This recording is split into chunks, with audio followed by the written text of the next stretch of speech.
मुख्य गृह सचिव गृह अवनीश अवस्थी ने न्यूज 18 से बातचीत में कहा कि गिरफ्तार आतंकियों के अल कायदा के होने के पर्याप्त सबूत हैं और 15 अगस्त के लिए बड़ी साजिश रची गई थी।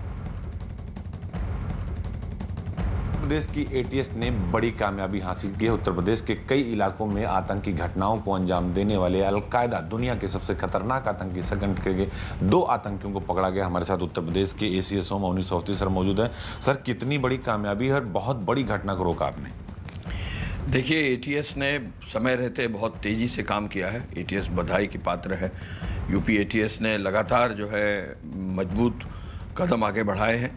ये जो 2 लोग पकड़े हैं, ये कभी भी किसी भी घटना को अंजाम दे सकते थे और जैसा हमारे एडीजीएलओ और आईजी एटीएस ने बताया, 15 अगस्त के आसपास जो है ये कोई भी संभावित घटना को कारित कर सकते थे। सर, अयोध्या और काशी भी इनके निशाने था। कहा जा रहा है 15 अगस्त को बर्ड दहलाने की कोशिश करते हैं। देखिए, हमारा प्रदेश सेंसिटिव प्रदेश है, बड़ा प्रदेश है और हमारे प्रदेश में जैसा आपने कहा सभी सेंसिटिव प्लेसेस हैं, तो निश्चय ही कुछ भी हो सकता है। और जो विदेशी ऐसी ताकतें हैं और इस तरह की अलकायदा जैसे यूनिट्स हैं, ये तो कहीं भी किसी भी जगह जो है किसी भी जगह को किसी को टारगेट कर सकते थे। तो इसमें बहुत तेज़ी से काम किया गया है। लेकिन कहने का मकसद केवल ये है कि माननीय मुख्यमंत्री जी ने कल रात में इसको रिव्यू भी किया और बेसिकली उन्होंने कहा कि जो भी है इसको हम लोग बहुत गंभीरता से आगे लेकर उसकी जड़ तक जाने की कोशिश। मंदी का नाम आ रहा है, पाकिस्तानी हैंडलर है, वो इनको हैंडल कर रहा था, टेलीग्राम के जरिए बातचीत कर रहे थे। बहुत बड़ी साजिश को ये लोग अंजाम देने वाले थे। इनके पास से प्रेशर कुकर बम, विदेशी असलाह, टाइम बम बरामद हुआ है। देखिए, ये जो बरामद हुआ है तो आपको सामने दिख ही रहा है और इसके बारे में तो हमारे पुलिस के अधिकारी बता चुके हैं। लगातार एटीएस में और अधिकारी मैन पावर और जो है हथियार, इसमें जो अत्याधुनिक चीज़ें हैं ये बढ़ाने जा रहे हैं आप एटीएस? जी, एटीएस में नया इक्विपमेंट दिया जा रहा है, मॉडर्न इक्विपमेंट दिया जा रहा है। एटीएस को मैन पावर अतिरिक्त दिया जा रहा है, एटीएस को वेपन्स और बेहतर दिए जा रहे हैं। तो यूपी एटीएस को और मजबूत करने का बहुत स्पष्ट कनेक्शन कानपुर से भी आए हैं। कानपुर में भी छापेमारी एटीएस की चल रही है। कितनी जगह छापेमारी चली और किस तरह आपने इस पूरे इनके मॉड्यूल को हैंडल किया है?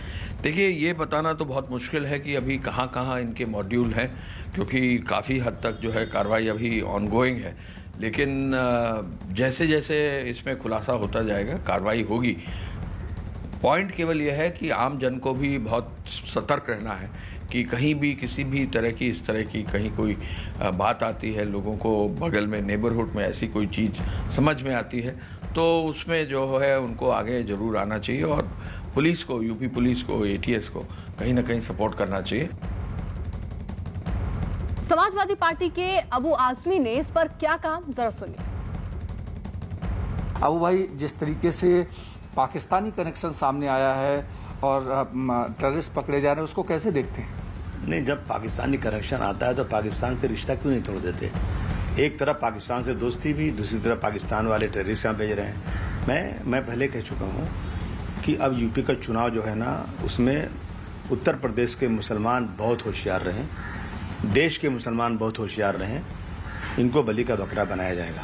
अगर सचमुच कोई टेररिस्ट है तो मैं कहता हूँ कि उसको 2 महीने के अंदर मुकदमा चला के फांसी के फंदे पर चढ़ा दो, हम तालियां बजाकर स्वागत करेंगे।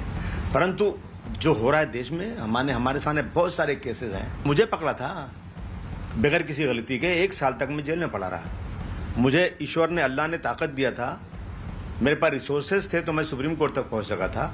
लेकिन आज वो गरीब जिनके पास खाने को नहीं है, उनके माँ बाप सड़क पर मूंगफली सब्जी बेचकर चलाते हैं, ऐसे लोगों को पकड़कर ऐसे केसेस में डाला जा रहा है और बाद में नील बटा सन्नाटा।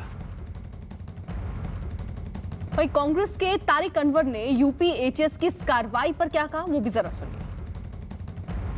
अल-कायदा से संबंधित कहा जा रहा है कि 2 टेररिस्ट पकड़े गए हैं। उसके बाद आपकी पार्टी के नेता राशिद अली ने सवाल उठाया कि जब तक चुनाव यूपी में तब तक इस तरह से लोग पकड़े जाएंगे। अखिलेश यादव ने सवाल उठाया, टाइमिंग को लेकर सवाल उठा रहे हैं।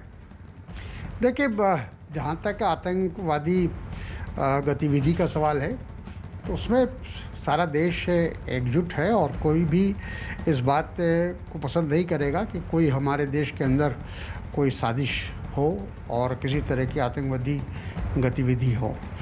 और लेकिन ये बात भी सच है कि भारतीय जनता पार्टी हमेशा जब चुनाव समय आता है तो जितने भी इस तरह के विवादित मामले होते हैं उनको उठाने की कोशिश करती है। लेकिन ये विवादित मामला नहीं, आतंकी पकड़े गए, उस पर सवाल उठाया जा रहा है। वो तो ठीक है, आतंकवादी पकड़े गए हैं, अगर उन्होंने ऐसा कोई साजिश किया है, उनके खिलाफ कोई सबूत है तो पकड़ा जाना सही है।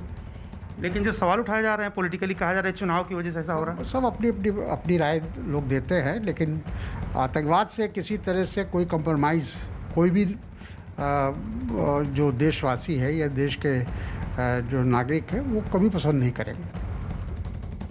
वही देखिए, यूपी एटीएस के